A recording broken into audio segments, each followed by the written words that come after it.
Welcome again to Joe Stunner Boxing. The weekend's nearly here. Hopefully the weather holds up. All good stuff. Don't forget, we've got that great Crawford versus Madrimov card on design, which should be good. I want to talk about a couple of videos I made over the last couple of days and just address a couple of issues that were raised I think deserve to be addressed. Okay, so the first video I posted was called XY Women in the Paris Olympics, How Gender Ideology Bullshit Infests Boxing to a Dangerous Level. I then made one yesterday which says Woman Boxer has male violence inflicted upon her by the sewer, that is the IOC.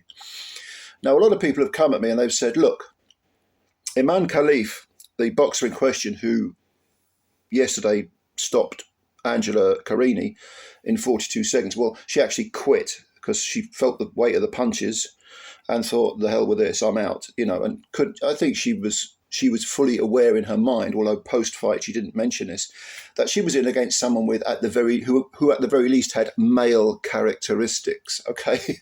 But people have come to me and they've said, what are you mentioning trans ideology for? Iman Khif isn't trans. And they're right. Iman Khif is not a trans person, okay? Probably I don't know the details of this guy, the full details at all. I've read that he has very high testosterone levels. That's actually been proven because this Khif was banned from the World Championships in 2023, failed the gender eligibility test. But probably this person has some sort of intersex physiology.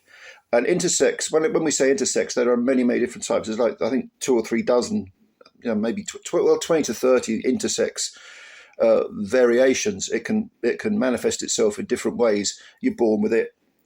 It's not Khif's fault, that this she grew up as a girl. There have been photographs of Khif posted when she was a little girl, 8, 7, 8, 9, looking at every inch a female. But of course, once you hit puberty with the X and Y chromosomes and possibly testosterone, the testosterone levels, I would, if I had to guess, and this is only a guess, I would say Khif probably has testes that may be inside her as well as a vagina,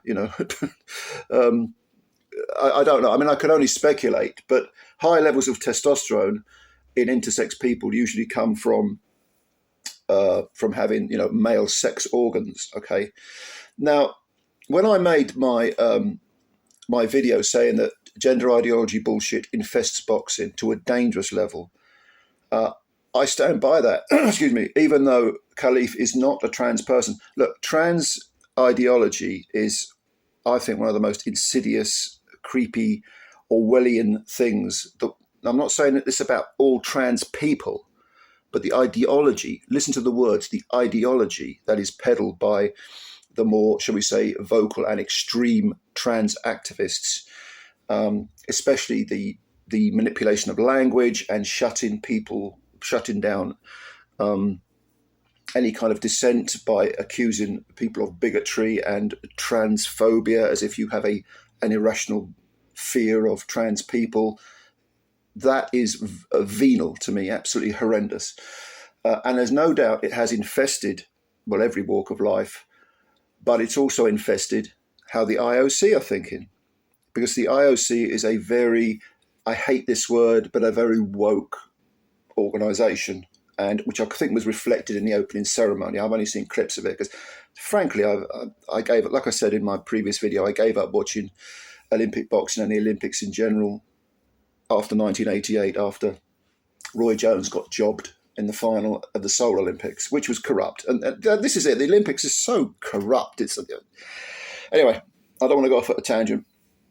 So yes, that ideology has infested the IOC and the way they think. Now, if that wasn't a current sort of cause célèbre for a lot of people, probably, I don't know for certain, but I'm 95% certain, Khif, having failed a gender eligibility test in the World Championships last year, the IOC would have said, well, you failed that your testosterone levels are too high. You failed the gender eligibility. Sorry, but I'm afraid you can't fight women because that's not. It would have just been a given, because it should be a given that someone with male characteristics to the point where they have an unfair advantage, it means you can't fight women. It's like a lightweight fighter shouldn't be put in the ring with a light heavyweight fighter. It's just two different categories. There are weight divisions for a reason. Likewise, there are gender codes for a reason. Okay, so a few people have said, well, hang on a minute, Khif, if you look at his amateur record, I think this person has about 9 losses on their record, all to women. Therefore, clearly women can beat him, stroke her. Look, that's a very dangerous. What was it Mark Twain said? There's lies, damn lies, and statistics. Okay, yes. 9 defeats to women would suggest that Khif is not a great boxer, and as far as I know, they might not be a great boxer. I'd never heard of this person before the Olympics, but nevertheless, I get back to the basic evidence, which is that Khif failed a gender eligibility test, has dangerously high levels of testosterone compared to females. There have been scientific studies done on the weight of punch of male fighters and female fighters, and the males hit. I think the exact figure was 162% harder. I don't know. It's a very precise amount, but so 1.5 times harder on average, because there were many different fighters, tested. And of course, some people hit harder than others anyway. Some men hit harder than other men. Some women hit harder than other women. And theoretically, you can find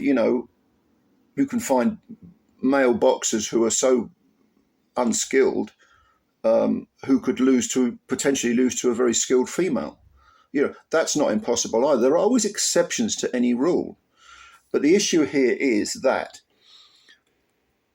the trans ideology kind of or by proxy, allowed the door to be opened for someone with male characteristics who's not trans but is intersex to put, real women, biological women, in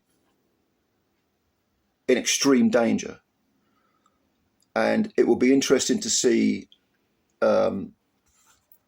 what happens with not just Khif, but this Taiwanese intersex fighter. It'll be interesting to see where they go on this their Olympic journey. Have to give a shout out also to Jake Paul, by the way. I'm going to go off a little tangent here because Jake Paul issued some sort of edict. I think it was on X or something. I'm not, I don't bother with X, but they said, Jake Paul said, look, to Carini, look, if you want to fight on one of my promotions, you can do, and you can show your skills against a woman, which I thought was a really classy thing to do, provided he's not looking to fight her. He's looking to fight a nearly 60-year-old Mike Tyson, so you never know, do you, with Jake? But no, I'm not going to be nasty. That was a nice thing to do for Carini.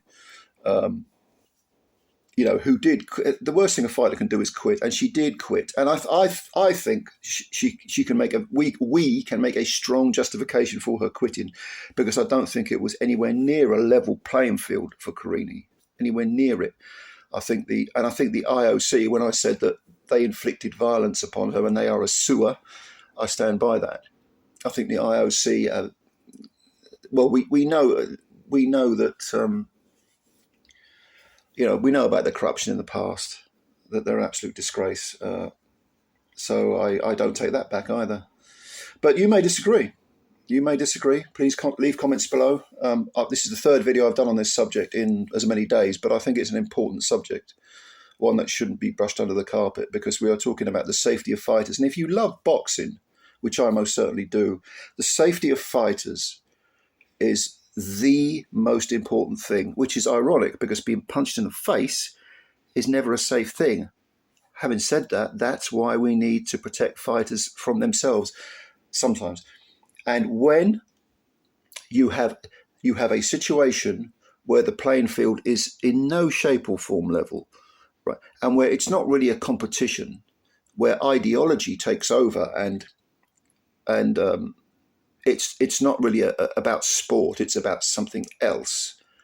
That is, to me, that is offensive. You want to talk about being offended by something? I'm offended by that. I'm offended by the idea that men or people with strong male characteristics beat up women. I don't like that. I never like that. I shouldn't even have to say that I don't like that. Right? It should be as obvious as, the nose on your face. In my case, a very prominent nose, but you know what I mean. Anyway, my comments. Those are my comments. Leave yours in the comment section below, and please, if you're new, subscribe to the channel. Spread the word about Joe Stunner Boxing, and thank you as always for your support. It is truly appreciated. I'll speak to you soon. Bye for now.